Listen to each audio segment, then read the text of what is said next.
I should also ask about your prior activities. Prior to Famous Monsters of Filmland, you were one of the first people involved in organizing sci-fi fandom, I believe. You were right there at the forefront. Well, there wasn't any fandom in 1929 when I had my first letter published in Science Wonder Quarterly, but that attracted other fans to me, and before I knew it, I was 15 years old and corresponding with 127 science fiction fans around the world. Remember, there was one in Russia.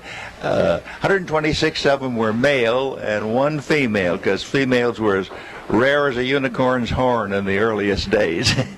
And there's a wonderful story, kind of almost moving to a fanboy like myself. In a Washington Post article, I read about an experience you had in the automat when you were like at a convention. I believe it was the late 40s. This was Bradbury. And you were dressed as a spaceman.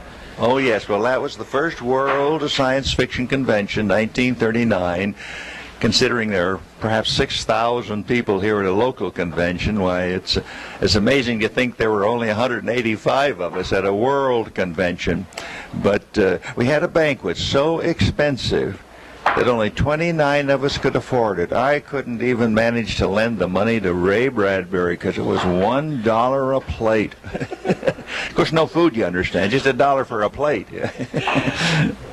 And you were actually dressed, as I remember the story goes, you were dressed as a spaceman, and at this time this was considered even more peculiar than it would be today with people dressed as Star Trek characters at whitewater trials, and yet you had kind of met your own level. You had met kindred spirits who actually understood why you would be dressed like Buck Rogers or Flash Gordon, I believe. That's right. Little children were running in the streets of Manhattan crying, "It's Buck Rogers, it's Flash Gordon."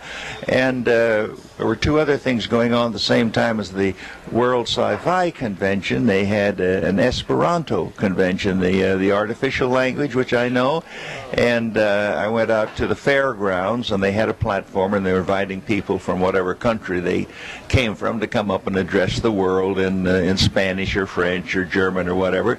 So I was in this futuristic costume, and I went up and I explained in Esperanto that I was a time traveler from the future.